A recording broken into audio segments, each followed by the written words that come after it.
السلام علیکم۔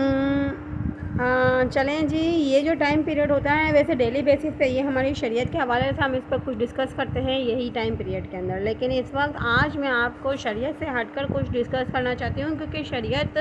وہ ٹاپک ہوتا ہے جس میں ہماری عبادات آ جاتی ہیں۔ عبادات میں ہماری جو کچھ غلطیاں ہوتی ہیں یا ہمارے طرز زندگی ہوتی ہے جو ہمیں اکارڈنگ ٹو ریجن ہمیں کیسے گزارنی ہے وہ آتی ہیں، لیکن ریجن سے بھی سب سے پہلے اللہ پاک نے ہمیں ایز اے ہیومن بینگ ہمیں انسان پیدا کیا ہے، تو ایک انسان کا طرز زندگی اکارڈنگ ٹو شریعت ہو یا نہ ہو، لیکن اس کے اندر اخلاق ہونا بہت ضروری ہے۔ تو اخلاقیات کے متعلق آج میں بات کرتی ہوں، اور اخلاقیات میں سب سے پہلے جو آتا ہے وہ ہوتا ہے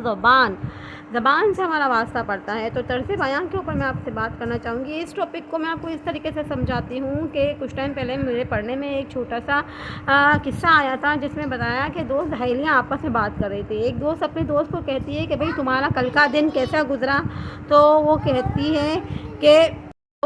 ہے کہ میرا جو کل کا دن ہے وہ بڑا ہی بورنگ گزرا، پورا دن کھانا پکانے میں چلا گیا، میرے ہسبینڈ نے رات کو کھانا کھایا اور ہم لوگ سو گئے۔ تمہارا دن کیسا گیا؟ تو کہتی کہ میرا کل کا دن بڑا ہی اچھا گیا، کیونکہ میرا ہسبینڈ جیسے آفس سے آئے ہم لوگ باہر ڈنر کرنے چلے گئے، پھر ڈنر سے واپسی پہ ہم نے لمبی واک کی، گھر آئے میرے ہسبینڈ نے کینڈل لائٹس جلائی اور پھر ہم نے خوب رومانٹک باتیں کی اور پتہ نہیں کب نیند آ گئی۔ تو انہی دونوں دوستوں کے جو شوہر تھے وہ ایک ہی کمپنی میں جاب کرتے تھے، تو وہاں جب ایک دوست نے اپنے دوست سے پوچھا تمہارا دن کیسا گزرا، تو اس کا دوست کہتا ہے بھائی میرا کل کا دن بڑا ہی شاندار گزرا، میری بیگم نے بڑا ہی زبردست قسم کا کھانا بنایا تھا، وہ میں نے کھانا کھایا، روم کو پہلے سے ہی انہوں نے اے سی آن کر کے ٹھنڈا کرنے کے لیے چھوڑا تھا، میں وہاں گیا، مجھے فوراً نیند آ گئی اور میں بہت فریش ہو کر صبح تمہارے سامنے ہوں۔ تمہارا دن کیسا گزرا؟ تو کہنے لگا کہ بھائی میرا تو دل بڑا ہی بورنگ گزرا، کیونکہ پیسے نہ ہونے کی وجہ سے گیس کا بل پے نہیں ہوا تھا، گیس کی لائن کٹ چکی تھی، گھر پہنچا تو لائٹ بھی نہیں تھی، بیگم سے کہا چلو باہر جا کے کھانا کھاتے ہیں، باہر جا کے کھانا کھا کے واپسی پہ کرائے کے پیسے نہیں تھے، پیدل چل کے گھر آیا، لائٹ تھی نہیں، گیس تھا نہیں، موم بتیاں جلائی، موم بتی جلا کر تھک اتنا گیا تھا، کب نیند آئی پتہ ہی نہیں چلا۔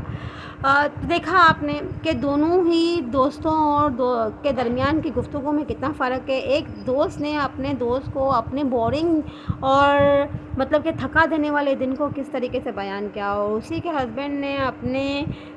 دوست کے سامنے اس دن کو کس طریقے سے بیان کیا کہ جیسے وہ دن اس کا بڑا ہی خطرناک اور مطلب بڑا ہی برا گزرا ہو۔ تو انداز بیان کہتے ہیں کہ اپنے برے سے بری فیلنگس کو اچھی طریقے سے اچھے لفظوں میں ڈھالنا اور اسے اللہ کا شکر ادا کرتے ہوئے دوسروں کے سامنے بتانا، تاکہ ہماری لائف پہ کوئی بات نہ کر سکے۔ امید کرتی ہوں آپ کو سمجھ میں آیا ہوگا کہ میں کیا کہنا چاہتی ہوں، کیا سمجھانا چاہتی ہوں۔ نیکسٹ ٹاپک میں کچھ اور اچھا سا لے کر آئیں گے اور آپ سے اس حوالے سے بات کریں گے۔ اپنا بہت خیال رکھیے گا۔ اللہ حافظ۔